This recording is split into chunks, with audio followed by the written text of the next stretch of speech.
Welcome to the Enchanted Library, where we turn the pages of books, beautiful and old, living and magical. It's time to curl up, get cozy, and join us on an adventure.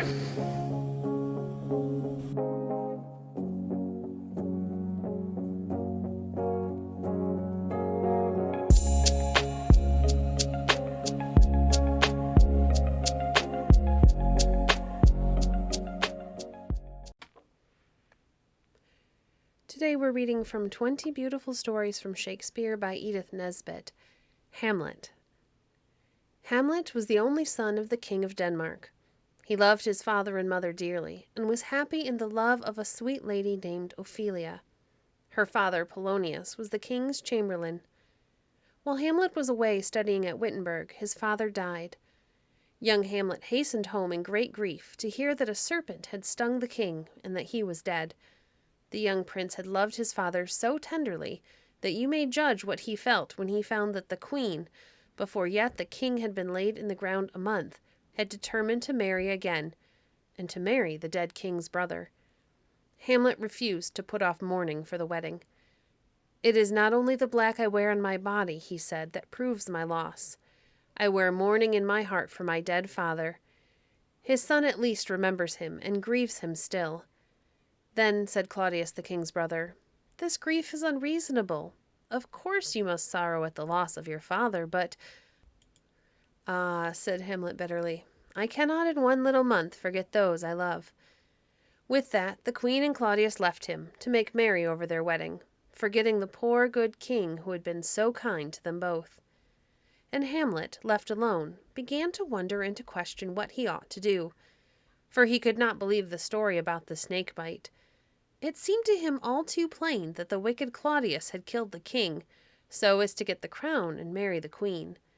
Yet he had no proof, and could not accuse Claudius. And while he was thus thinking, came Horatio, a fellow student of his from Wittenberg. "What has brought you here?" asked Hamlet, when he had greeted his friend kindly. "I came, my lord, to see your father's funeral." "I think it was to see my mother's wedding," said Hamlet bitterly. "My father! We shall not look upon his like again." "My lord," answered Horatio, "I think I saw him yesternight." Then, while Hamlet listened in surprise, Horatio told how he, with 2 gentlemen of the guard, had seen the king's ghost on the battlements. Hamlet went that night, and true enough, at midnight, the ghost of the king, in the armor he had been wont to wear, appeared on the battlements in the chill moonlight. Hamlet was a brave youth. Instead of running away from the ghost, he spoke to it, and when it beckoned him, he followed it to a quiet place, and there the ghost told him what he had suspected was true. The wicked Claudius had indeed killed his good brother the king, by dropping poison into his ear as he slept in his orchard in the afternoon.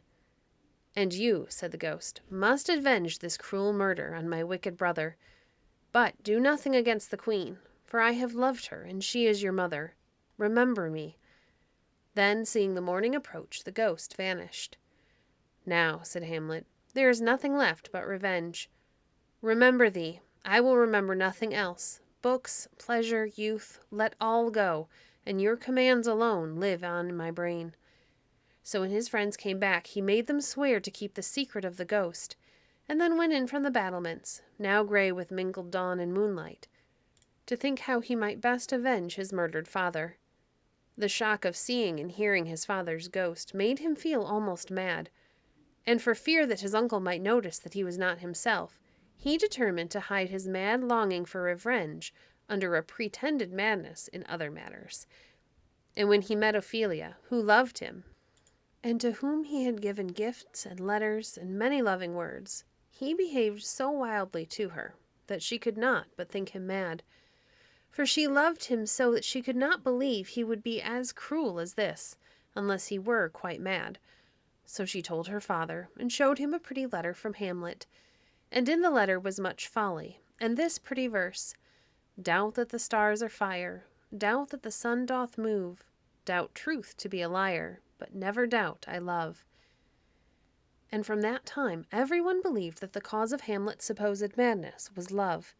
Poor Hamlet was very unhappy. He longed to obey his father's ghost, and yet he was too gentle and kindly to wish to kill another man, even his father's murderer, and sometimes he wondered whether after all the ghost spoke truly.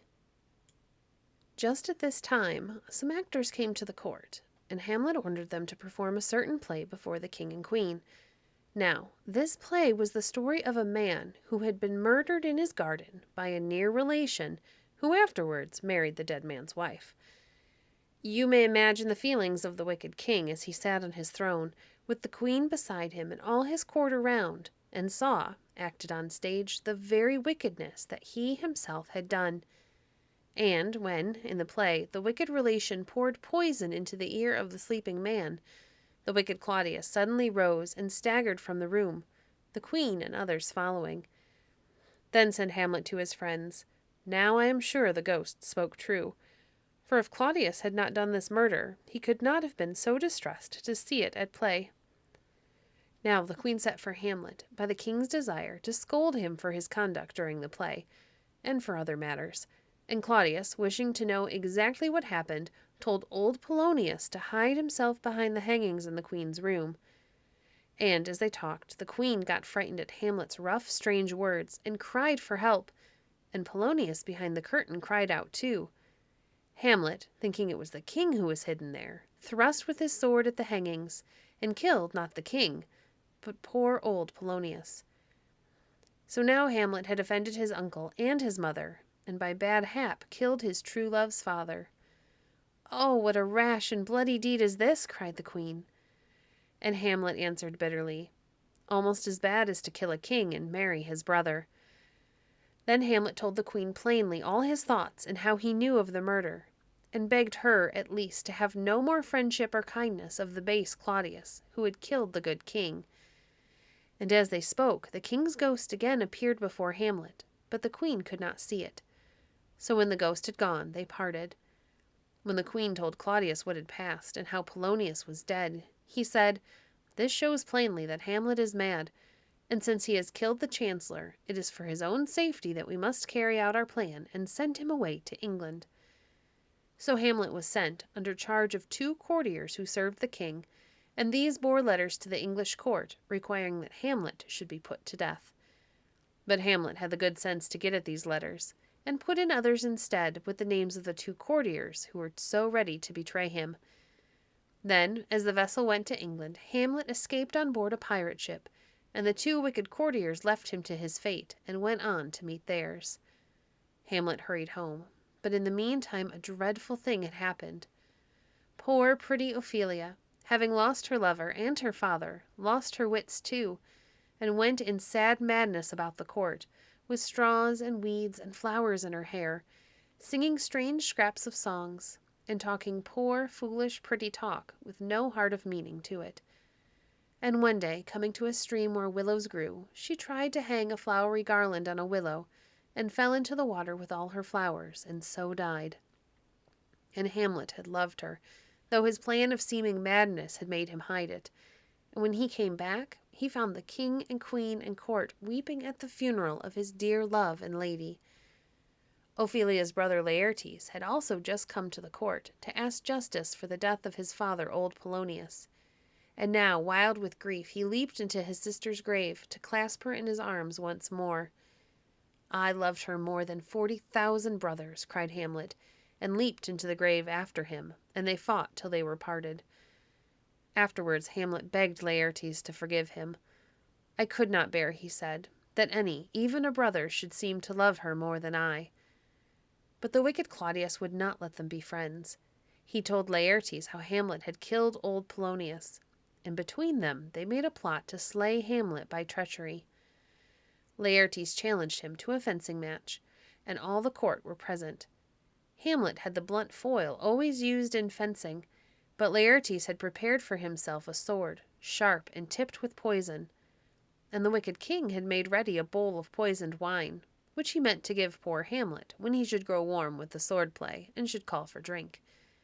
So Laertes and Hamlet fought, and Laertes, after some fencing, gave Hamlet a sharp sword thrust. Hamlet, angry at this treachery, for they had been fencing, not as men fight, but as they play, closed with Laertes in a struggle. Both dropped their swords, and when they picked them up again, Hamlet, without noticing it, had exchanged his own blunt sword for Laertes' sharp and poisoned one. And with one thrust of it he pierced Laertes, who fell dead by his own treachery. At this moment the queen cried out, "The drink! The drink! Oh, my dear Hamlet, I am poisoned!" She had drunk of the poisoned bowl the king had prepared for Hamlet, and the king saw the queen, whom, wicked as he was, he really loved, fall dead by his means. Then Ophelia being dead, and Polonius, and the queen and Laertes, and the 2 courtiers had been sent to England, Hamlet at last found courage to do the ghost's bidding and avenge his father's murder, which, if he had braced up his heart to do long before, all these lies had been spared, and none had suffered but the wicked king, who well deserved to die. Hamlet, his heart at last being great enough to do the deed he ought, turned the poisoned sword on the false king. "Then, Venom, do thy work," he cried, and the king died. So Hamlet in the end kept the promise he had made his father. And all being now accomplished, he himself died. And those who stood by saw him die with prayers and tears, for his friends and his people loved him with their whole hearts. Thus ends the tragic tale of Hamlet, Prince of Denmark. Thank you for joining us today. If you enjoyed today's episode, please leave a review on your favorite podcast platform and share our podcast with a friend. Visit our website at www.enchantedlibrary.net to see our past books or to connect with us on Facebook. If you'd like to support the work we do, you can visit our Patreon page at patreon.com/enchantedlibrary. We appreciate your support. Until next time, friends, happy reading.